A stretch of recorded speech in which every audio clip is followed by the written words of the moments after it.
Hello and welcome to the New Thinking Podcast. This is Avni Majidya Sejpal from the Center for Court Innovation, and today I'm joined by Judge Steve Leifman, who is the Associate Administrative Judge of the Miami-Dade County Court in Florida and the presiding judge of Miami's Criminal Mental Health Project. Welcome to our podcast, Judge Leifman. Thank you very much. So I wanted to start by talking about Miami. The statistics say that Miami has a very large population of people dealing with mental illness, almost 10%, which is more than any other urban community in the U.S. You have said that the county jail serves as the largest psychiatric facility in the state of Florida. Why do you say that? Miami-Dade County has a very high prevalence of mental illness, as you stated, of any urban area in the United States. That really comes from a couple factors. One, we start with our own norm of mental illness, which is probably 3 to 5%. And then we pick up a couple percent from our weather. A lot of times family members or people with mental illnesses, they don't want to be in Chicago or New York during the cold winters. And so they end up coming down to South Florida to escape the bad weather. And then also during the Mariel boat lift in the 80s, Castro literally emptied all the psychiatric facilities onto the boats of people that were actually fleeing for political freedom from Cuba. And so between the other factors and our own norm, it's a very, very high prevalence. Unfortunately, Florida also is very poor in its funding of mental health issues. Depending on the data, anywhere from 48th to 50th per capita in mental health funding. And so only about 1% of the people in Dade County who actually need services get access to the kind of services that they need. And so there's a large unmet need. And so many people, unfortunately, will end up in the acute systems of care, which sometimes means the Dade County Jail. And when we say mental illness, what are we talking about? We are not talking about sociopaths. We are talking about people that have been diagnosed with an organic brain illness, such as schizophrenia, bipolar disorder, or major depression. And then I wanted to ask you about the 11th Judicial Circuit Criminal Mental Health Project, which you helped to establish in the year 2000. What's the history behind it? Why was it created, and what does it do? It actually started as a result of a case that I had in 2000, where I had a defendant who turned out to be a Harvard-educated psychiatrist who had an onset of schizophrenia and had become homeless and was recycling through the criminal justice system. And it was really pretty traumatic for all of us involved in the case. He had a full-blown psychotic episode in my courtroom, and it was an eye-opener into how inadequate our community mental health system was, as well as the court's response for people with mental illnesses.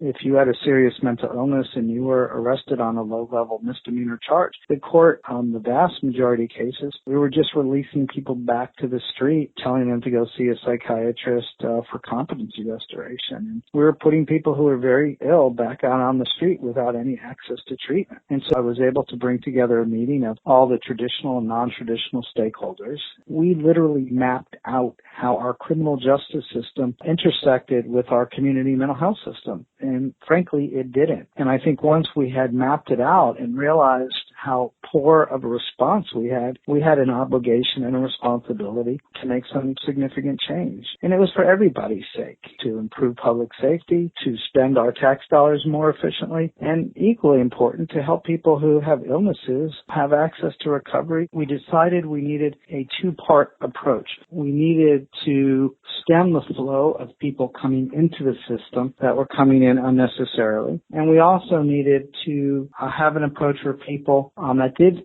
penetrate the criminal justice system so that we could get them out if it was an appropriate thing to do. So we created a very expansive, what's called Crisis Intervention Team Police Program. Over the years, we have actually trained over 4,700 police officers, including every single agency in Miami-Dade County, and it has made a startling difference. Between 2010 and 2015, we handled 48,669 mental health calls and only made 109 arrests. And it had a significant impact on the reduction of our jail. It actually helped us close one of our jails. We also realized that we also needed to set up post-arrest diversion program.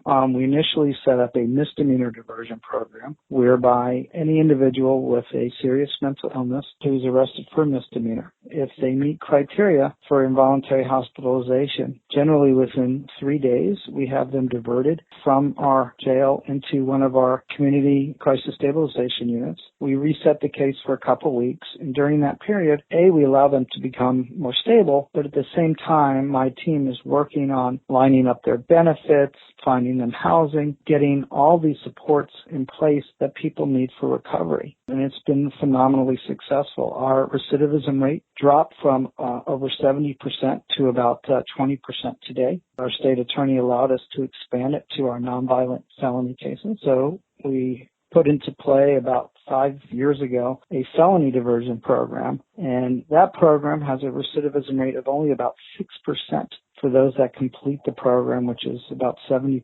And the program alone has saved the county between 35 and 40 years of jail bed days. And we've set up a third program that diverts people from competency restoration hospitals and keeps them in a local facility. And instead of just emphasizing on restoring competency, we actually focus on reintegrating them back into the community. Would you say that de-incarceration is the way forward? I think jail should be the last resort for people with mental illnesses. It shouldn't be the first entry point for people with mental illness, which it has become. Our jails have become the de facto mental health facilities all around the country, and it's really not fair. Most of these individuals have serious trauma issues, and arrest often re-traumatizes them. And, their lives are generally so fragile to begin with that even a day in jail can help further the stigma against them, sever ties from employment, from housing, from family, and make it even that much more difficult for them to reintegrate. Now, there are some people that do commit crimes that are offensive enough or dangerous enough that need to be in bars. So the program really is about identifying the people that don't need to be in jail and making sure that we get them out. One of the things that we do now is we use a risk assessment tool, and we evaluate everybody that comes through our program and line up the right services for each individual. So the key is to really understanding what the individual needs, doing our best to line up the right services for that particular individual, and then help reintegrate, reassociate them back into the community. And if you do that with all the supports and services that they need, this population can do very well. In fact, what most people don't understand is that, number one, is people with mental illnesses are no more dangerous than the general population. And on medication, they actually have a much lower propensity for any kind of violent crimes than people without mental illness. Sadly, they're much more likely to be victims of violent crimes than perpetrators. And the other thing I don't think people understand is that most people, with mental illnesses have much better recovery rates than actually people with diabetes and heart disease. The key to these illnesses, just like most illnesses, is, identifying them early and, treating people early. I think the problem arises when we ignore the problem and we see people who've been sick for many years and have had many psychotic episodes. So what we're trying to do in our community as well is working with our school system now to educate all of our teachers so that they can do a better job identifying kids that are showing signs and symptoms of mental illness, so that we don't wait for them to grow up in our system, but try to get them access to treatment at a much earlier stage. We look at this as not as a court problem or a court solution, but really a community problem that requires a community solution. And it really requires a community to come together and to make the kind of structural changes that are necessary that help access treatment for people. And within the courtroom, how do you balance responding to the treatment needs of defendants with the need for public safety? If somebody commits a violent offense, that is not someone that's probably a good candidate for our program. The people that we accept in our program are generally charged with committing, low-level nonviolent offenses, nor do they have histories of committing violent offenses. There are very good risk assessment tools on whether or not that they're going to commit further crimes in the future. And so we do use those. And it may sound counterintuitive, but the people that are scoring moderate to high risk are the ones that we want in the program, because those are the ones you want to wrap your arms around, get them the right services, follow them more closely, and monitor them so that they're not picking up new offenses. But the people with low risk don't need that kind of court supervision. They're going to be absolutely fine back in the community, and the chances of them reoffending are very, very, very low. And so I think as communities look to set up these types of programs, the key is to take the moderate and higher risk people who are going to get out of jail anyway and make sure that we're appropriately monitoring them and helping them change their ways, getting them housing, getting them case management, getting them peer specialists so that we know that they are going to stay out of trouble and stop committing offenses. And by doing that, you get better outcomes, you spend your dollars more wisely, and you have a better impact on improving our public safety. In your experience in dealing with mental illness in the justice system over the decades, have you seen a change in the justice system response to mental illness? That's a great question. Yes, there has been a sea change in how the courts are beginning to approach and deal with people with mental illnesses. And there's a lot of initiatives that are going on, and particularly since prevalence is just so high in the criminal justice system. We started several years ago an organization called the Judges Leadership Initiative, and we've created a parallel group called the Psychiatric Leadership Group. We now go around the country training judges on how to identify people with mental illnesses, how to respond better in court, and how the judge can be kind of the community facilitator to bring people together to make the kind of structural changes that are necessary to have a better improved response. And so it's and there's a national movement going on right now. We've begun this initiative called Stepping Up. And more than 250 counties in the United States, representing more than a third of the American population, have passed these resolutions agreeing to step up to reduce the overrepresentation of people with mental illnesses. The jails are now spending almost $70 billion a year to partially deal with this problem. And it's enormously expensive. It cuts into infrastructure projects. It affects our tax base. And it's such an unnecessary waste of money because we don't get good outcomes from what we do today. I also wanted to talk to you about a very interesting book called Crazy by the reporter Pete Early, which was a personal but also investigative look at mental illness in the justice system. He got access to the Miami-Dade County Jail for research. Were you involved in that decision? Was it an easy decision to give him access, or were there reservations about it? I felt that it was incredibly important for someone to tell a story.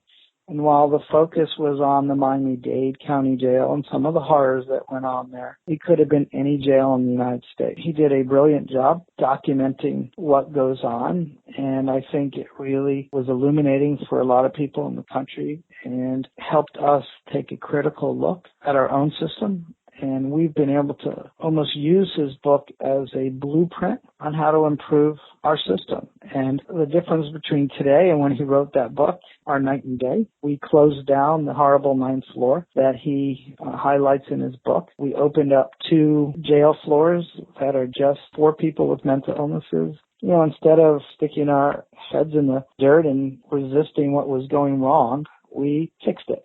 So would you say that opening up the jail to scrutiny from a reporter has actually benefited Miami? There's no doubt. And it wasn't just Pete. We also opened it up to our local CBS affiliate. Inevitably, the Justice Department came in and took a hard look at our jail. And all those things helped. Since that day, we have special training for our corrections officers. There's been a significant reduction in violence on those floors since we've made those changes. And we're getting people out of the system and not keeping them so long. So it's less of a burden on the justice system and the jail system to begin with. I wanted to ask you about the state of mental illness in the justice system today, what you think the challenges are and what the future can perhaps look like. I think we're turning a corner. We have a long way to go, but we have finally acknowledged and recognized that we have a problem. It's also, interestingly, pleasantly enough, one of the only nonpartisan issues that we have seen in my legislature as well as in Congress.